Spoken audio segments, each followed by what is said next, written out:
Cambiamo completamente argomento, passiamo a parlare di sport, parliamo di calcio Treviso, nuova sconfitta per il Treviso e contestazione dei tifosi. Si è rotto il giocattolo, ha commentato mister Zanin. Vediamo.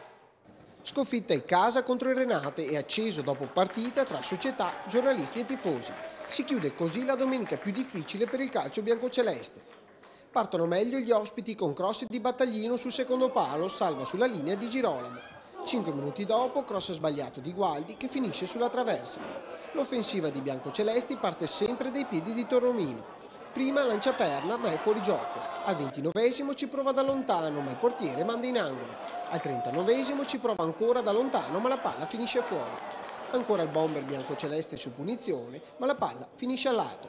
Allo scadere del primo tempo Ferretti è lanciato in porta ma non aggancia. Il secondo tempo si apre con il gol del Renate, contropiede di Gualdi per Mangiarotti che segna un Eurogol. Reazione del Treviso con Ferretti per perna che a porta vuota colpisce il palo. Poi ci prova Ferretti in mischia. Ancora Giorico a girare ma la palla finisce fuori. Torromino lancia Ferretti ma è anticipato in uscita dal portiere. Un'ultima occasione al 92esimo con mischia in area del Renate ma senza fortuna per il Treviso. Avremmo meritato il pareggio, però ultimamente stiamo facendo di tutto per le cose non ci vadano bene e quindi al di là della prestazione e le occasioni avute dobbiamo un attimino pensare a non buttare via il tempo fatto, tutto quello che abbiamo costruito con un atteggiamento da squadra che sta soffrendo in particolar modo tutta una situazione che ci circonda e mi dispiace molto perché comunque non è una squadra del Treviso che ha dato fino a un mese fa spettacolo a livello anche di numeri e a livello nazionale.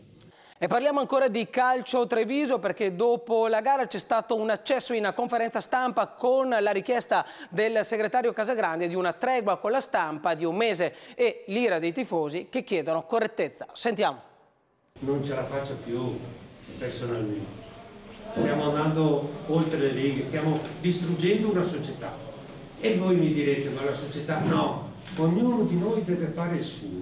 Io farò il mio, l'avvocato farà il suo, l'allenatore e i giocatori faranno il suo.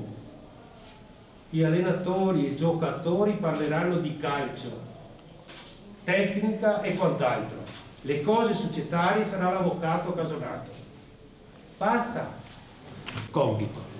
Alla stampa chiedo gentilmente chiedo se è possibile darci, l'avvocato correggimi se sbaglio, un mese di tregua. Darci un mese di tregua e tra un mese l'ultima partita di febbraio o il mercoledì, primo mercoledì mi sembra di marzo che giochiamo col Casale,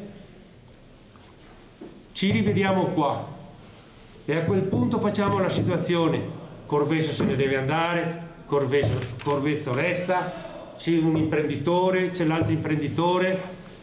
Oggi, dopo l'ultima conferenza stampa che è stata fatta, l'avvocato Casonato non ha ricevuto nessuna telefonata. Nessuno, dico nessuno, si è fatto avanti per dire acquisto la società o entro dentro nella società. Abbiamo chiesto di portare a Cittadini di fare un settore giovanile, 2 anni, 3 anni in Serie D, non ci andava bene. Nessuno gli ha chiesto di andare in Serie B. In Serie B se sei skate, il posto non te va. Hai i principi, i valori, onestà.